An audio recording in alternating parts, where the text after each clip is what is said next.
चुनाव से पहले पार्टियां बड़े बड़े वादे करती हैं, घोषणा पत्र में बड़ी बड़ी बातें लिखती हैं, फ्री का लालच देकर चुनाव जीतने का कोशिश भी करती हैं। लेकिन अब इन पार्टियों पर लगाम लगेगी। जी हाँ, फ्री को लेकर अब चुनाव आयोग सख्त हो गया है।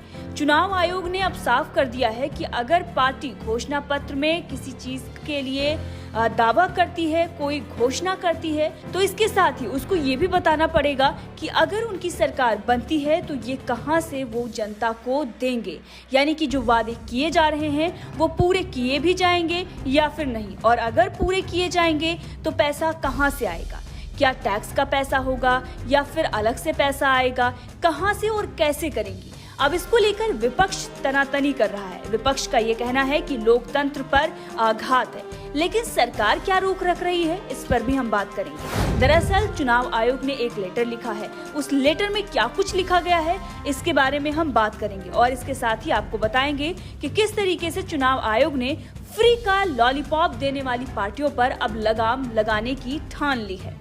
दरअसल चुनाव आयोग ने एक लेटर लिखा है। चुनाव आयोग ने 4 अक्टूबर को सभी मान्यता प्राप्त राष्ट्रीय और क्षेत्रीय दलों को एक लेटर लिखा है। इसमें कहा गया है कि राजनीतिक दल अगर कोई चुनावी वादा करते हैं तो उन्हें साथ में ये भी बताना होगा कि अगर वो सत्ता में आते हैं, यानी कि सरकार बनती है, तो वादे को कैसे पूरा करेंगे, इस पर कितना खर्च आएगा, पैसा कहां से आएगा, इसके लिए वो टैक्स बढ़ाएंगे या नॉन टैक्स रेवेन्यू को बढ़ाएंगे, स्कीम के लिए अतिरिक्त कर्ज लेंगे या फिर कोई और तरीका अपनाएंगे।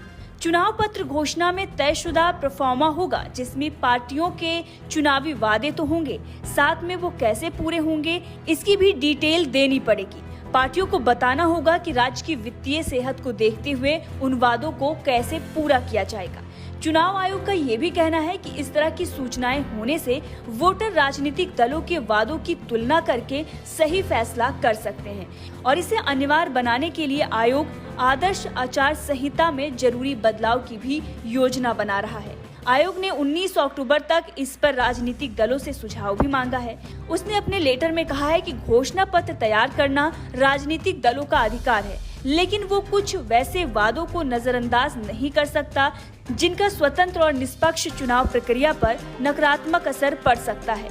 आयोग का ये भी कहना है कि सिर्फ वैसे चुनावी वादे किए जाने चाहिए जिनको पूरा करना मुमकिन हो। तो आपने देखा कि किस तरीके से पार्टियों से अब राय भी मांगी गई है, लेकिन इसके साथ ही चुनाव आयोग सख्त हो गया है। पिछले दिनों सुप्रीम कोर्ट में भी ये मामला पहुंचा था, सुप्रीम कोर्ट में ये मामला चल रहा है और चुनाव आयोग भी अब सख्त एक्शन लेने की तैयारी में है। अब जो पार्टियां फ्री का लॉलीपॉप देकर सरकार बनाती हैं, उन लोगों पर बड़ी गाज गिरने वाली है। इसके साथ ही आपको बता दें कि विपक्ष यानी कि मुख्य रूप से कांग्रेस इस पर हमलावर हो गई है और वो बोल रही है कि ये लोकतंत्र पर आघात है। केंद्र सरकार को भी वो कटघरे में खड़ी कर रही है, लेकिन आपको बता दें कि बेहद जरूरी था। कई दिनों से जनता भी इस बात को लेकर सोशल मीडिया पर कई तरह के कमेंट भी कर रही थी, और अब चुनावी पार्टियों से भी उनकी राय मांगी गई है। देखना होगा कि आगे क्या कुछ होता है, लेकिन चुनाव आयोग अब फ्री का लॉलीपॉप देने वाली जो पार्टियां हैं उन पर सख्ती दिखा रही है।